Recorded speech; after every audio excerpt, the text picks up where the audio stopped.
funny story.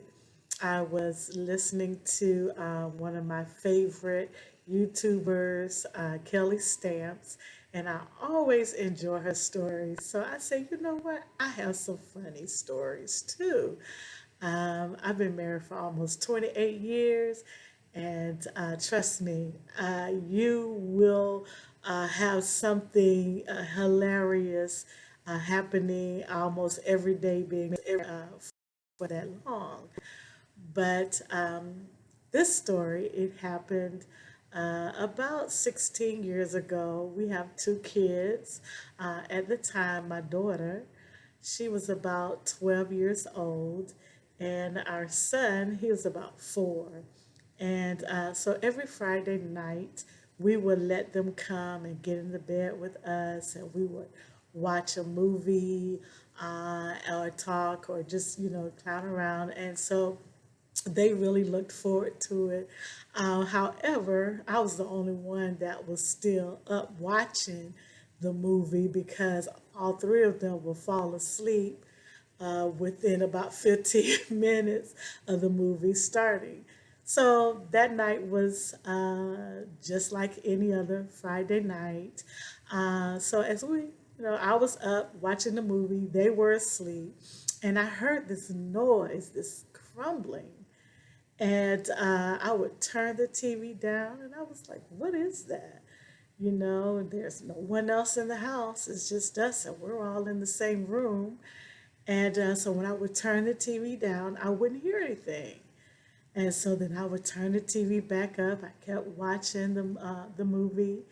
And then about maybe 2 or 3 minutes later, I would hear it again. And so I would turn down the volume to listen to see, and I wouldn't hear it. So this went on about 4 or 5 times, and I was like, I had just resolved that maybe, there was something going on because the house that we were living in at the time, it was an old house. And so, there were always noises, pipes coming from the pipes or from somewhere. So I just chalked it up to it being something that was going on with the pipes, water running or something. So I was sitting there watching the movie about 5 minutes later, and the noise started again.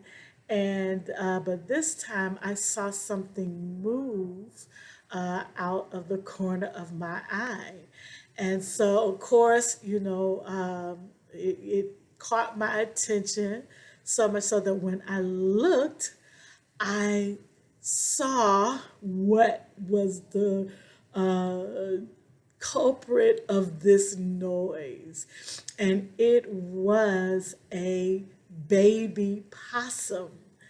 And when I saw it, my daughter had put newspaper on the floor because she and my son were playing games and they wet the floor. So she put newspaper on the floor, I guess, to dry the carpet. And so the noise that I kept hearing was the possum that was walking on top of the newspaper. So when I saw the possum, I literally lost my breath. I was like a white girl in a scary movie. I exclaimed, and when I did that, I guess I did it so loudly that my daughter, who was sound asleep, heard me, woke up, and she was in the bed like, what?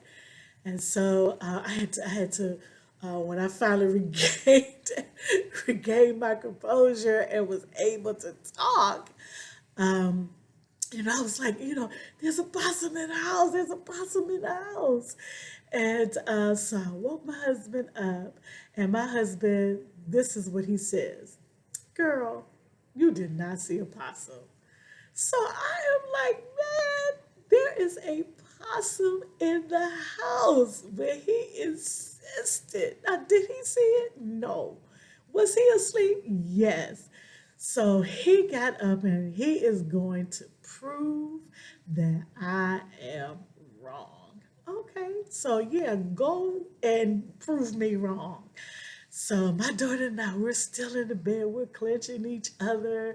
We're scared to move, everything. And so my husband, he gets up, he goes downstairs, and he's looking everywhere. He goes downstairs in the basement.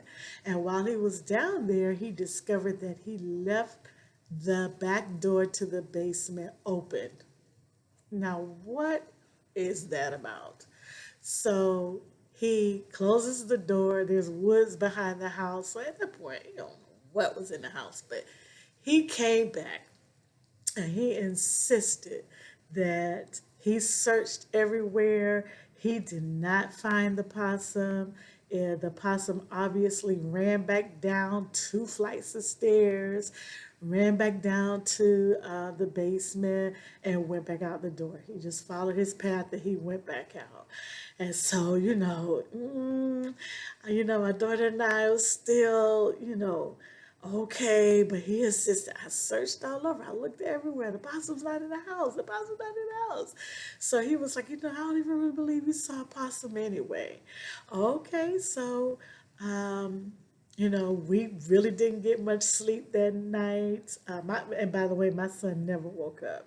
He stayed asleep. He didn't know anything. All that loud noise, he did not wake up at all. And so, okay, so morning comes, and it's still on my mind. I just had that feeling. I think that possum is still in the house. I just do not believe that possum was able to go back down 2 flights of stairs and get out the house before, my husband got to the back door. Okay, so one of my girlfriends said, "Hey, I'm coming over." I was like, "Good, come over, good girl. I got something to tell you." So my girlfriend Carla, she comes over to the house, and I'm telling her, this story, and my husband is insisting. My wife is tripping. She did not see a possum. I don't know what she saw, but it wasn't a possum. Okay, so he says, "I'm going to run to the store. I'll be right back." So she and I were sitting there talking. I'm telling her the story.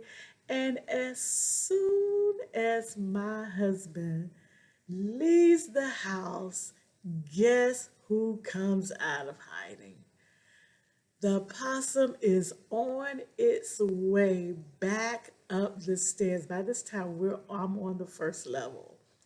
So wherever he was hiding, as soon as my husband left the house, here he comes out of hiding.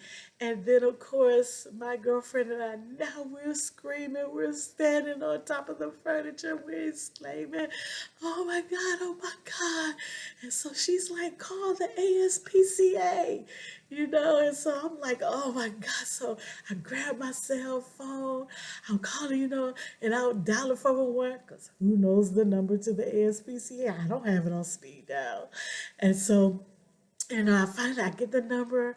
I'm calling him. So when we screamed, the possum ran behind the door. We had a screen door and then the main door. The main door my husband left open when he went out the door to go to the store. And so when we screamed, the possum ran behind the door. And so it was more afraid of us, and it was just right behind the door. So my girlfriend said, "Well, I'm going to go get a chair and I'm going to put it down so he can't, get out." So I'm calling the ASPCA and I'm like, "Can you please send somebody over here? We have a possum in the house. We need for you to come and get this possum, get him out the house." And they were like, "Ma'am, can you please just let the possum out the door?" And I was telling them that he was near the door.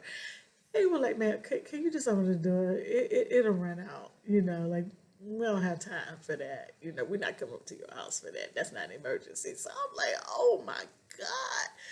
So just as I went over to the door, all right, I had an epiphany.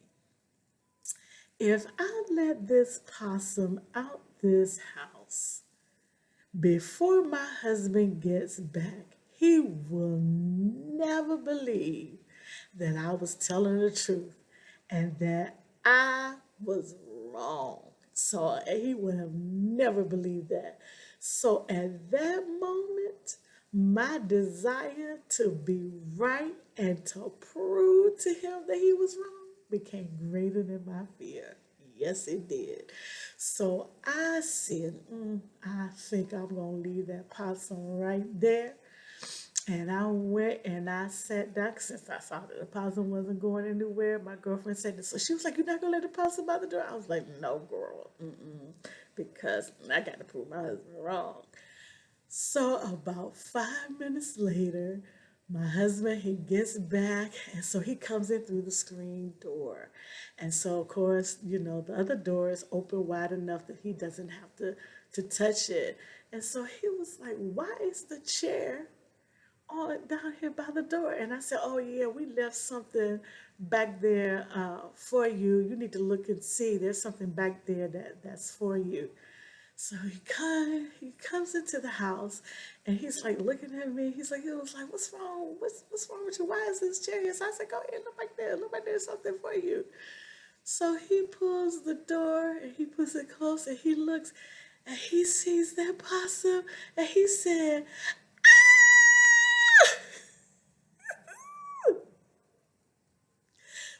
Such satisfaction. It was so good. Moral of the story, when I tell you something, believe me the first time.